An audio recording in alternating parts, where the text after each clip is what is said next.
ele está querendo acabar com o povo de Deus aos poucos. Então ele não leva todo mundo preso, cativo ao mesmo tempo, para que não houvesse uma rebelião. Ele vai levando aos poucos. Primeiro ele leva príncipes, os doutorados, aqueles que andavam no palácio. Depois ele começa a levar os homens de Deus, começa a levar os sacerdotes. E na segunda leva, a palavra do Senhor vai dizer que quem vai nessa leva é o profeta Ezequiel. E quando ele é levado nesta leva, a palavra do Senhor vai dizer assim no capítulo 1. E aconteceu que no 30º ano do rei Joaquim, a Bíblia vai dizer que no 4º mês, no dia 5, estava eu assentado, e veio a mão do Senhor. E a Bíblia vai dizer que o rio Quebar, evangelista Henrique, ela está no meio de um vale. E é quando a gente está no meio do vale que Deus começa a dar visões para a gente. Porque é quando Ezequiel estava no meio do vale que Deus começou a abrir os céus e fala com ele: independente do lugar que você se encontra, eu ainda vou falar contigo. Independente do lugar que você está, eu ainda vou falar contigo. Dá um pouquinho mais de fundo para mim. Ezequiel está levado cativo, está na Babilônia. E pastor Henrique, enquanto ele está na Babilônia, a palavra do Senhor vai dizer que ele está a serviço do rei Nabucodonosor. Ele está fazendo trabalhos de escravo. E quando Ezequiel estava em Israel, em Jerusalém, ele estava sendo educado para ser sacerdote. A Bíblia vai dizer que o seu pai é Buzi, o sacerdote. E Ezequiel automaticamente seria sacerdote. E a Bíblia vai dizer que de repente os planos mudam. Quando chega na Babilônia, agora ele vira escravo.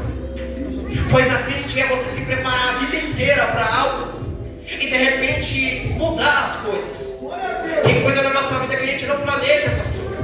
Imagina, eu faço 5 anos de faculdade, eu faço 5 anos de doutorado de advogado, eu faço mais 7 anos para me especializar, para exercer o cargo, para ter um mestrado. E de repente eu me pego em uma posição trabalhando de outra maneira. Imagine agora, eu estudo para ser doutor, e quando pensa que não, eu sou levado como escravo. A gente está preparado para ser doutores, a gente está preparado para ter cargos, mas a gente nunca está preparado para ser escravo. Quem é aqui que quer ser levado como escravo? Quem é que aqui quer ser levado para uma terra cativa? Ninguém. Quem aqui quer passar dificuldade financeira? Ninguém quer passar. Mas tem coisa na nossa vida que vem e a gente não espera. E assim acontece agora na vida do profeta. Ele está em um lugar improvável, um lugar onde ele não planejou. Porque como a irmã falou, tem coisa na nossa vida que a gente não planeja. A gente espera que dê tudo bem, que a gente casa, que a gente tenha filhos, que a gente construa patrimônios. Mas de repente vem uma enfermidade, de repente Deus leva alguém de nossa família e parece que a situação muda. Imagina agora o profeta junto ao rio Quebar. Sabe o que eles faziam no rio Quebar, pastor? Eles pegavam as plantações que ficavam ao redor, colhiam e levavam para o trabalho. Historiadores vão dizer que era 14 horas de trabalho. 5 anos já Ezequiel está na Babilônia e parece que nada muda, é só tristeza. Já tem 30 anos após o primeiro exílio, 30 anos já que o povo está na Babilônia, sendo tratado como escravo. O povo que era chamado por Deus, querido por Deus, o povo que era cuidado por Deus, agora está numa terra sendo escravo, sendo humilhado, tendo que trabalhar de dia e de noite para poder manter a sobrevivência. É triste, porque Deus cuidava dos hebreus, Deus cuidava do povo de Israel, Deus zelava pelo povo de Israel. Mas Deus levanta vários profetas e o povo não dá ouvido. E agora o povo é levado cativo. E Ezequiel, que estudou a vida inteira, se preparou a vida inteira, agora está sendo tratado como escravo. Imagine quem está ao redor de Ezequiel. Se Ezequiel, que estudou, que era sacerdote, que estava se preparando para ser sacerdote, que era filho de pastor, está sendo tratado como escravo. Imagina eu que não tenho cargo nenhum. Imagina agora um povo sem esperança no meio dos cativos. Ezequiel, mais um dia comum, ele acorda e começa a lembrar: se eu estivesse na minha terra, se eu estivesse em Israel. Pastor Henrique, imagina ele pensando: se eu estivesse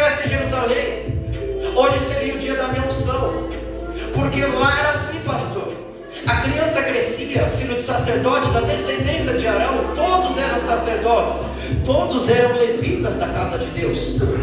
E a palavra do Senhor vai dizer que aquele que era separado da sacerdote, ele também viraria sacerdote, mas ninguém vira sacerdote do dia para a noite, tem que ter um preparo. Preparação! Dos 5 aos 7 anos a criança aprendia o Pentateuco, aprendia a Torá. Dos 10 aos 15 ela ia aprofundando o conhecimento, já começava a cuidar dos utensílios da casa do Senhor. Dos 17 aos 21 ele se preparava, já não cortava o cabelo, não bebia vinho e ficava preparado para entrar no Santo dos Santos. Tinha uma preparação. E a unção de sacerdote só descia quando ali aquele jovem atingia uma idade de maturidade de 30 anos.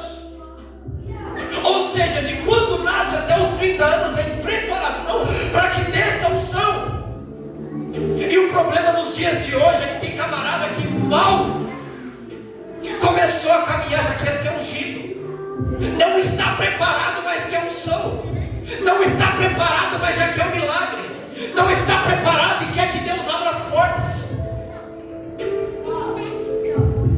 A unção, ela está relativa à preparação. Milagres estão condicionados à preparação. Deus só vai fazer algo na tua vida enquanto você estiver preparado para receber. Porque enquanto você não estiver preparado, Deus não vai fazer aquilo que Ele tem para fazer. Glória! Aleluia! A Bíblia vai dizer que é no dia 5 de abril do 5º ano do rei Joaquim, depois de 30 anos que o povo estava cativo. É Deus dizendo: eu sei o dia e a hora certa do teu milagre. Glória! Independente do lugar que você se encontra, quando Deus decreta, está decretado. Porque o cenário é de tristeza, pastor Henrique.